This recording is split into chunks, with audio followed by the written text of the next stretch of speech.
Baik, assalamualaikum warahmatullahi wabarakatuh. Ketemu lagi dengan Ki Ero, petani kapol.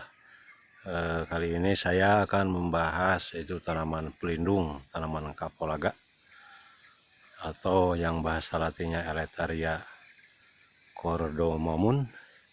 Ini tanaman pelindung untuk tanaman kapolaga eh, sangat diperlukan karena bagaimanapun tanaman kapulaga itu sebagai tanaman yang hidupnya di bawah tegakan, di mana eh, memerlukan perlindungan dari sinar matahari atau cahaya matahari langsung antara 40 sampai 80%. Jadi yang harus betul-betul harus terlindung. Antaranya yaitu tanaman pelindung seperti ini, tanaman ini. Kalau di sini namanya ki hujan atau term besi. Kemudian kalau bahasa latinnya yaitu Samanea saman. Samanea saman, entah orang mana ini Samanea saman.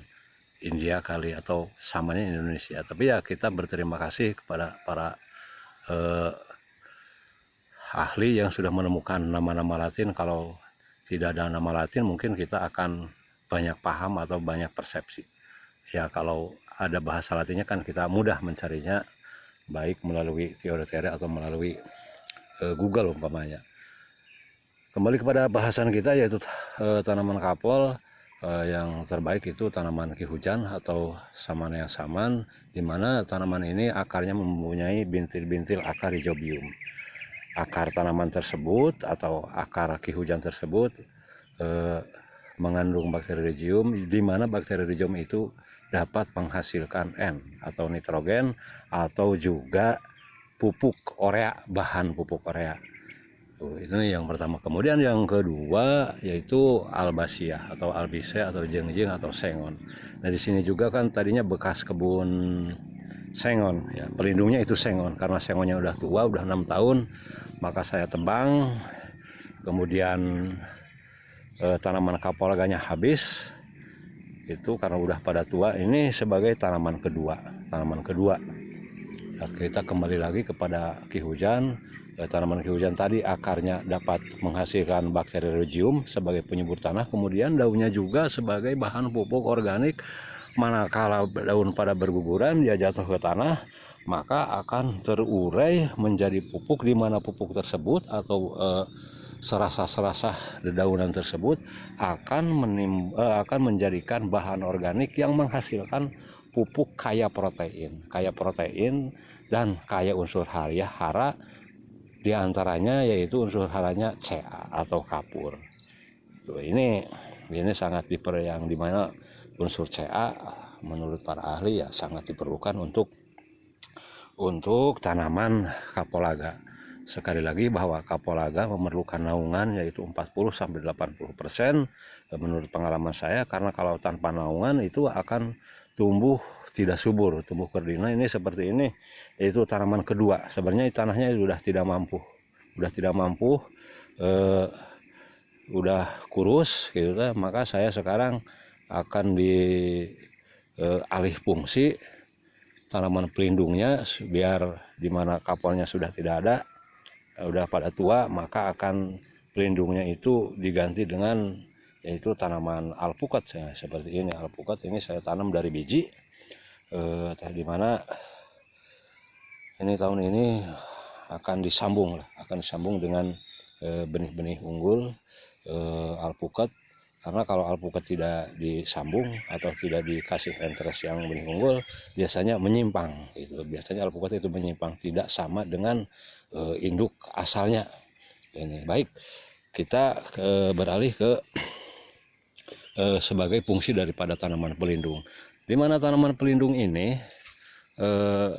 sangat diperlukan. Karena kalau kapal tanpa tanaman pelindung itu hasilnya tidak maksimal, penyerapan pupuknya kurang, bahkan akan menimbulkan mudah terserang penyakit seperti bercak-bercak putih atau fusarium yang ada di daunnya gitu. Itu sebenarnya bukan penyakit, hanya terjadi karena tingkat intensifikasi atau pola tanam kita yang tidak pas sehingga mudah terserang dan akhirnya bakal ya tidak menghasilkan. Jadi untuk hama penyakit itu tidak ada. Cukup dengan memberi naungan yang padat, ya kita berarti sudah bagus tanaman naungan ini.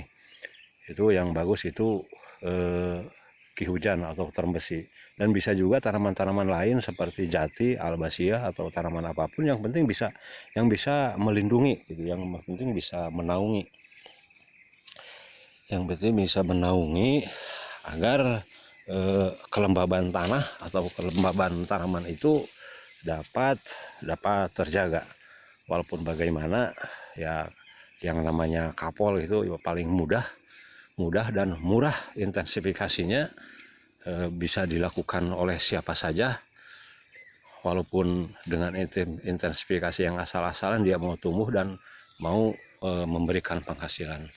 Ini diantaranya ini alpukat yang untuk disambung ke depan. Nah, barangkali untuk lebih lanjut tentang naungan juga bisa dengan tanaman pisang. Saya mencoba dengan tanaman pisang, namun kurang bagus kalau pisang. Kalau tanaman pisang kurang bagus karena akar pisang itu sangat lebih cepat larinya ketimbang kapal. Akhirnya kapal itu akan kalah.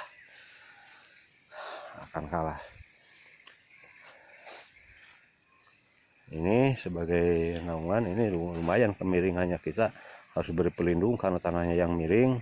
Kita harus memperhatikan ya keselamatan tanah supaya tidak erosi, tidak longsor. Tetap memberikan naungannya yang lebih bagus, lebih kerap dan lebih padat. Dan tanaman kapal juga walaupun hasil kemarau seperti ini, ya tetap masih bisa menghasilkan. Walaupun saya ini berapa bulan nih baru ke sini, tapi masih bisa dipanen, masih ada sisa sekitar 30%. Ini 30% bisa menghasilkan cukup lumayan. Nah, itu saja tentang naungan. Ya, mari kita terus semangat bertani, semangat bekerja, semangat cari hasil dari usaha tani, dan kita memanfaatkan lahan-lahan yang masih kosong. Sebenarnya di sini cuma saya aja, tidak ada orang lain itu tidak berani. Padahal tanah ini benar-benar tanah perawan ya, tanah pada kosong gitu, tidak sama sekali tidak dijamah itu. Tapi ini sangat banyak bermanfaatnya bagi kita. Dan untuk tanaman kapulaga sebenarnya bisa dilakukan oleh kaum milenial seperti yang bekerja di saya aja. Ini anak-anak ya umurnya di bawah 30 tahun mau dia bekerja di kebun kapal karena enak, enjoy, ya dingin, nggak kepanasan gitu. Nah, barangkali itu saja. Tetap kita bertani aja. Wassalamualaikum warahmatullahi wabarakatuh.